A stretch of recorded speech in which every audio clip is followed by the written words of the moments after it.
Հրապարակը գրում է. իշխանությունը բարձրաձայնում է իր վախերը, շուրջ մեկ շաբաթ է իրար հերթ չտալով քարոզչական տերոր են իրականացնում։ Թե խորհրդարանական ուժերին հայտ ներկայացնող ընդդիմադիր խոշոր խաղացողները Գյումրի 2 են ուզում իրականացնել։ Թերթը հիշեցնում է, որ շուրջ 1 տարի առաջ Գյումրիում տեղական ընտրություններից հետո ընդդիմադիր ուժերը միավորվեցին, թույլ չտալով, որ քաղաքացիական պայմանագիրն այնտեղ իշխանություն վերցնի։ Փաշինյանն ու նրա խմբակը հետընտրական այս կոնսոլիդացիան փորձում են ներկայացնել որպես մի արատավոր հրեշավոր իրողություն։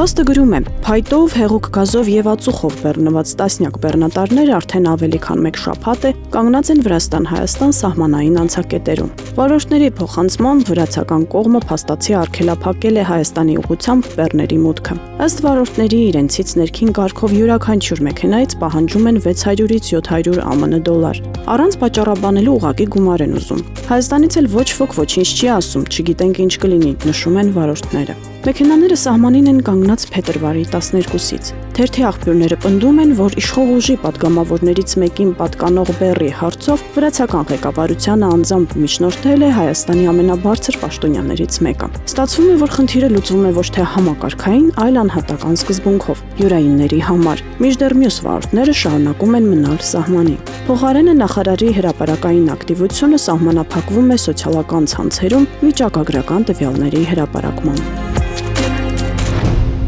Ժողովրդի տեղեկություններով առաջիկա օրերին ազգային ժողովը կվերածվի ոչ թե քաղաքական քննարկումների, այլ ուժային բլոկի հաշվետվությունների հարթակի։ Գրեթե ողջ ուժային վերնախավը պատրաստվում է հերթով մտնել խորհրդարան, ներկայացնելու 2025 թվականի տարեկան հաղորդումները ազգային ժողովի պետական իրավական հանձնաժողովին։ Խոսքը վերաբերում է ոչ թե շարքային այցերի, այլ համակարգային ներկայությանը։ Խորհրդարան են հրավիրվում պետության ամենազոր կառույցների ղեկավարները՝ գլխավոր դատախազան Նավարդ Թեպետյանը, ներքին գործերի նախարար Արփինե Սարգսյանը, քննչական կոմիտեի նախագահ Արթուր Պողոսյանը։ Իսկ գործընթացը մեկնարկում է արդեն այսօր։ Թերթը տեղեկացել է, որ ԱԺ-ում իր տարեկան հաղորդումն է ներկայացնում կոռուպցիայի կանխարգելման հանձնաժողովի նախագահ Արթուր Նահապետյանը։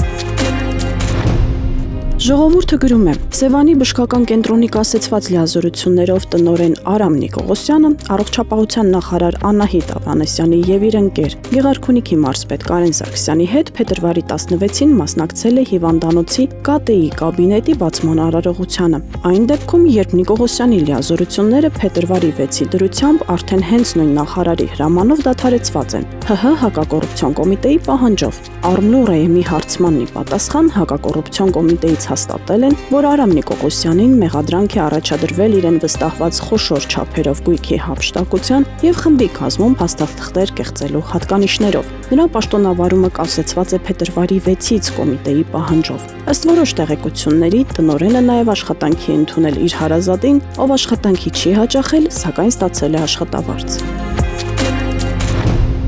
Ժողովուրդը գրում է. երեկ ՀՀ ազգային ժողովի դիմաց հավաքվել էին մի խումբ ակտիվիստ բժիշկներ, որոնք պահանջում էին խորհրդարանական լսումներ անցկացնել առողջապահության համապարփակ ապահովագրության համակարգի ներդրման թեմայով։ Նրանց համոզմամբ ծրագիրը բժշկական հանրության շրջանում բազմաթիվ հարցեր է առաջացրել, որոնց առ այսօր հստակ պատասխաններ չեն տրվել։ Առողջապահության համապարփակ ապահովագրության ծրագրի մշակման վրա տարիներ շարունակ աշխատել է առողջապահության փոխնախարար Լենան Անուշյանը։ Ինչպես հայտնի է, ծրագրի նախնական փուլում արձանագրված մի շարք խնդիրներ եւ ոլորտի դժգոհությունները փաստացի ձախողել են դրա արդյունավետ մեկնարկը։ Նախարար Անահիտ Ավանեսյանը ստիպված է եղել ամբողջությամբ իր վրա վերցնել ծրագրի ներդրման քաղաքական պատասխանատվությունը եւ գործընթացը առաջ տանել արդեն սեփական վերահսկողությամբ։ Նախարարությունում շրջանառվում են խոսակցություններ, թե Լենան Անուշյանը շարունակում է պահպանել սերտ հարաբերություններ նախկին առողջապահության նախարար, ներկայումս աշխատանքի եւ սոցիալական հարցերի նախարար Արսեն Թորոսյանի հետ։